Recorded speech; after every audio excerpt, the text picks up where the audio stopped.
abimukira bari kwimukira mu Bwongereza ubu bari mu kangaratete, bari mu bibazo bikomeye cyane nyuma y'uko Ubwongereza bumaze guhagarika amasezerano bwari bufitanye n'u Rwanda yo kuzana abimukira hano mu Rwanda.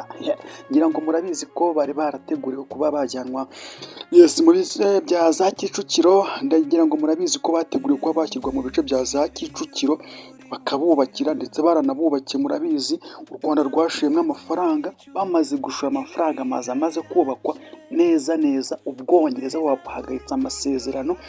Ibyo nibyo byatumye abimukira bahura n'ibibazo bikomeye cyane.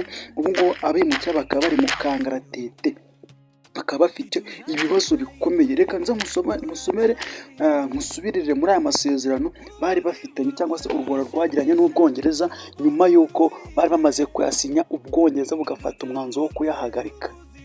Niyo mpamvu rero Ubwongereza bwaje kuvuga buti twe tuvuye mu masezerano. U Rwanda ruravuga ati natwe muratwishyura amafaranga yacu twashoye cyangwa se n'ibyo twatakaje, mu rwego rwo kugira ngo natwe ubwacu tudahomba kandi twarashoye ibyacu kugira ngo twakire abimukira banyu. Reka dusome aya masezerano twumve icyo yari ashingiwe cyangwa se uko yasinywe. Aya masezerano tuyakesha ikinyamakuru Umuseke ndetse n'ikinyamakuru cyandikira mu Bwongereza cyo bita Daily Mail.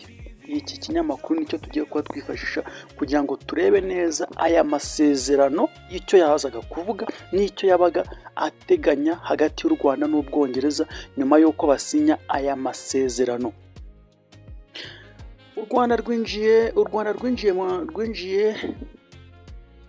U Rwanda rwajyanye Ubwongereza mu rukiko kugira ngo rutegeke icyo gihugu cy'Ubwongereza kwishyura miliyari 50, kwishyura miliyoni 50 z'amapawundi kubwo guhagarika amasezerano yari gutuma u Rwanda rwakira abimukira bari guturuka mu Bwongereza, nyuma icyo gihugu kirayahagarika. Ni ikirego cyakiriwe n'urukiko mpuzamahanga rw'ubuhuza hagati ya za leta z'ibihugu ruherereye mu Buholandi. Ngira ngo wumve ko iki kirego cyamaze kugera mu nteko, rwamaze kwakirwa n'urukiko mpuzamahanga rushinzwe guhuza leta z'ibihugu mu gihe zashyamiranye cyangwa se zagiranye ibibazo. Urukiko rwamaze kwakira icyo kirego. Ikinyamakuru Daily Mail cyatangaje ko inshingano y'Ubwongereza yamaze guhagarikwa yo kuba yakubahiriza amasezerano yasinyanye n'u Rwanda, ndetse cyatangaje ko ishingiro ry'urwo rubanza, iki kinyamakuru cya Daily Mail cyatangaje ko ishingiro ry'urwo rubanza ari amafaranga angana na miliyoni 50 z'amapawundi. Ubwongereza bwagombaga guhereza u Rwanda miliyoni 50 z'amapawundi bitarenze muri Mata 2025. Ni mu kwezi kwa kane kwa 2025 kwashize.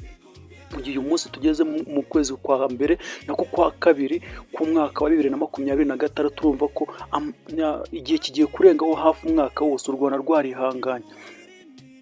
Akaza yuzuza andi miliyoni 250 z'amapawundi zari zaratanzwe n'Ubwongereza ubwo u Rwanda rwari mu myiteguro yo kwakira abimukira. Urumva ko Ubwongereza bwari bwarabanje gutanga miliyoni 250, bwari busigaje izindi miliyoni 50 z'amapawundi. Bavuga ati nawe yasigaye ni muyaduhereze, n'ubundi nimwe mwivanye mu masezerano.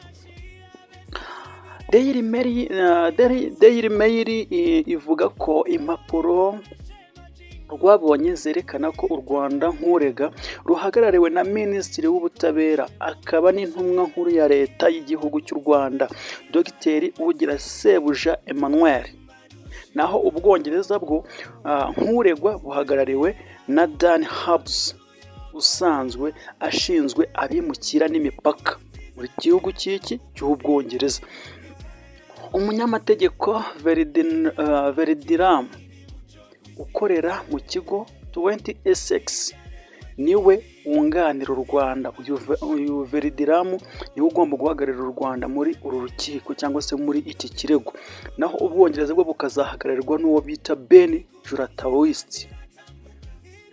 Uyu Ben rero akaba ari ugomba kuzahagararira igihugu cy'Ubwongereza muri uru rubanza. ndetse iki kinyamakuru cyo bita Daily Mail gikomeza kivuga giti muri Mata 2022 u Rwanda n'Ubwongereza byinjiye mu masezerano yari gutuma abimukira bageze mu Bwongereza mu buryo butemewe n'amategeko bari kuzoherezwa mu Rwanda bakaba ariho baba bacumbikiwe by'agateganyo mu gihe bari gushaka aho bagomba kuzaba bajyanwa cyangwa se babashakira ibyemezo bishobora gutuma hari ibihugu bishobora kuba bibakira. Aya rero ni amasezerano yagiye azamo inkomyi nyinshi cyane, harimo no kwitambikwa n'inkiko ndetse na Sena y'Ubwongereza. Bumva inkiko na Sena nizo zagiye zikunda kwitambika iki cyemezo cyangwa se aya masezerano yararasinwe n'Ubwongereza ndetse n'u Rwanda kugira ngo ababimukira baze hano mu Rwanda, none byamaze guhagarikwa.